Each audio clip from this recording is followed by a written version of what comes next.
I couldn't believe it when I saw the construction crews roll onto my land, their machines tearing into the soil without a second thought. The HOA had made their move, confident they had me cornered. But what they didn't realize? Every brick they laid was sealing their own downfall. For years, I followed every rule, paid every fee, and never questioned the authority of the HOA. I watched as they nitpicked over mailbox colors and lawn lengths, but I stayed quiet. After all, I had no reason to fight until they came for my land. They called it unused space, a prime location for expansion. They never asked, never negotiated. One day there was open land. The next, surveyors and construction crews swarmed the property, laying the foundation for 10 new houses on land they didn't own. The arrogance was astounding. They assumed I was powerless, just another homeowner bound by their rules. But what they didn't know? I had seen this coming. I had been preparing for months, meticulously documenting every shady maneuver, every fraudulent document, every step they took. And when the HOA president, Karen, finally realized the trap she had walked into, the look on her face was worth every second of the wait. At first it was subtle. A new rule here, a random inspection there. I thought nothing of it. HOAs were notorious for power trips, and I had learned to ignore their petty games. But then the fines started appearing, vague violations with no explanation. Failure to maintain property standards, improper land use. It didn't make sense. My land was exactly as it had always been, pristine, untouched, mine. Then I noticed them, HOA board members walking my property, clipboards in hand, whispering among themselves, measuring, taking notes. They weren't even trying to be discreet. One afternoon I confronted them. "What exactly do you think you're doing?" I asked, stepping in front of Karen, the HOA president. She barely looked up, flipping through her papers like I wasn't even there. "Routine evaluation. Just making sure everything is up to code," she said with that smug little smirk she always wore. "On private property?" I shot back. She shrugged. "It's all part of the community. Your land is an eyesore, and the board has received multiple complaints." That was a lie. No one had complained. My land had been in the family for decades, and I knew every single one of my neighbors. But I could see it in her eyes. Something bigger was happening. Then one morning I woke to the sound of heavy machinery. Engines roared, hammers pounded, voices shouted over the chaos. I ran outside and stopped dead. My land, my untouched farmland, was swarming with construction workers. Concrete was being poured. Framing had already begun. It was as if the decision had been made overnight. I stormed over to the crew, demanding to know what was happening, but the foreman just handed me a stack of papers. Legal documents, permits, building approvals. None of them had my name on them. That's when Karen appeared, arms crossed, a satisfied smirk on her face. "Oh, you didn't hear," she said, feigning surprise. "The HOA approved a new housing development. It's all legal. The community voted and we repurposed your land for something more beneficial." "Voted?" My blood boiled. "You mean you and your board made a backdoor deal?" She laughed. "Call it what you want, but the homes are already sold. Families are moving in next month. You should be proud. Your land is finally being put to good use." I clenched my fists, my mind racing. She thought she had won, that I was just another powerless homeowner under the HOA's thumb. What she didn't know was that I had been preparing for this moment for months. Watching, waiting, setting the pieces in place. Karen had no idea that every step she took, every fraudulent document she filed, was leading her straight into my trap. And now it was time to spring it. Karen had no idea that while she was busy scheming, I was already 10 steps ahead. She thought she was untouchable, that her little HOA empire gave her the power to do whatever she pleased. But what she failed to realize was that I had been preparing for this exact scenario long before the first brick was laid. Months before construction even started, I saw the warning signs, the sudden HOA meetings that I was never invited to, the new land use regulations that seemed oddly specific to my property, the way Karen and her board members tiptoed around legal terms when I questioned them. I knew something was coming, so I did what any smart homeowner would do. I lawyered up. I hired one of the best real estate attorneys in the state and had him comb through every single HOA document, every property record, every zoning law.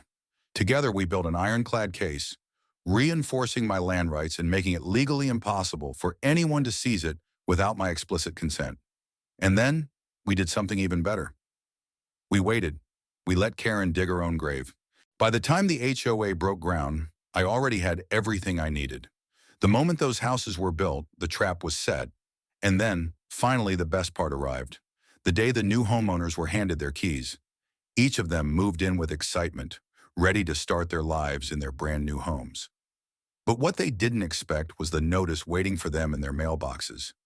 A legal document informing them that while they had purchased their homes, the land underneath them, that still belonged to me. See, the HOA had been so eager to push me out that they never actually finalized the land transfer. They thought they could bully their way through the process, assume ownership, and deal with any paperwork issues later. But because I had preemptively locked everything down, their so-called repurposing of my property was nothing more than a massive legal blunder, which meant that legally, I owned their houses. The panic set in almost immediately. New homeowners stormed the HOA office, demanding answers. They had paid full price for their homes, only to find out they didn't actually own the ground they were built on. And worse, the HOA had no legal way to fix it. Karen tried to spin it, tried to bluff her way through. But when I walked into that meeting, all it took was one sentence to shut her down completely. You sold property that wasn't yours to sell. The room went silent. Every homeowner turned to her, waiting for an explanation, but she had none. The HOA had just spent millions constructing and selling homes that legally sat on land they had no rights to. Karen's face turned pale.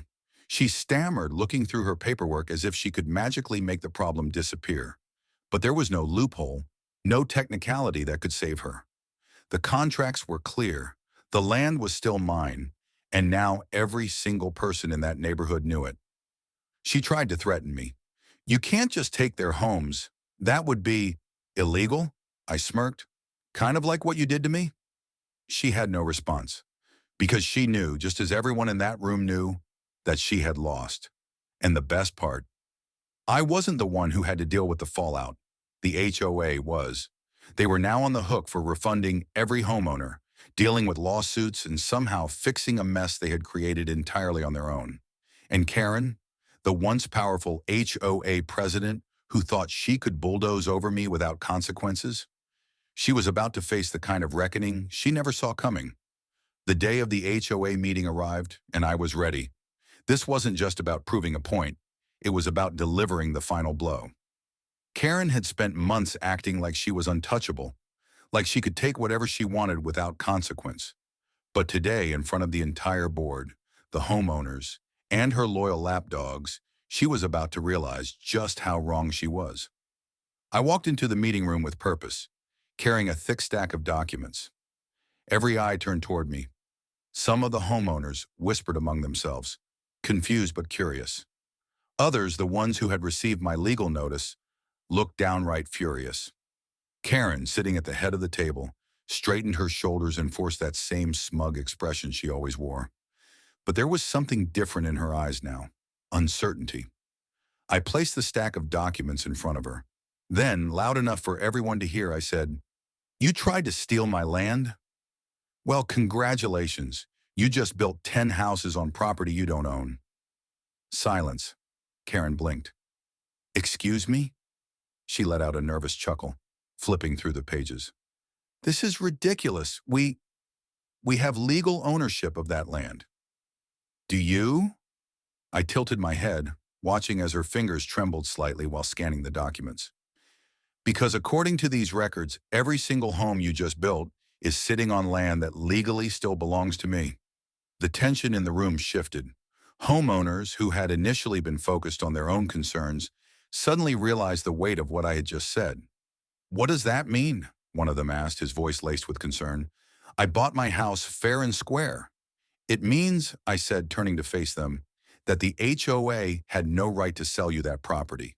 They never actually owned the land. And legally, I have every right to claim it back. Which means..." I paused for effect, letting the gravity sink in.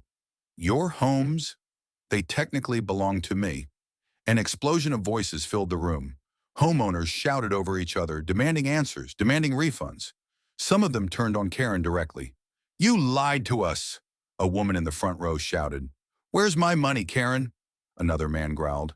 Karen shot up from her seat, gripping the edge of the table, as if that would somehow stop her world from crumbling. Everyone calm down, she barked, her voice higher pitched than usual.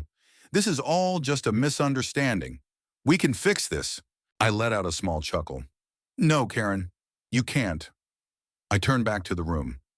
See, when I realized what the HOA was doing, I took steps to protect myself. I filed legal claims to prevent a fraudulent transfer. The moment they started building, they were already in violation. And now? Well, let's just say the law isn't exactly on their side. The panic in Karen's face was priceless. She shuffled through more paperwork, looking for something, anything, that could prove me wrong. But there was nothing. She knew it. I knew it. And now so did everyone else. The lawsuit started almost immediately.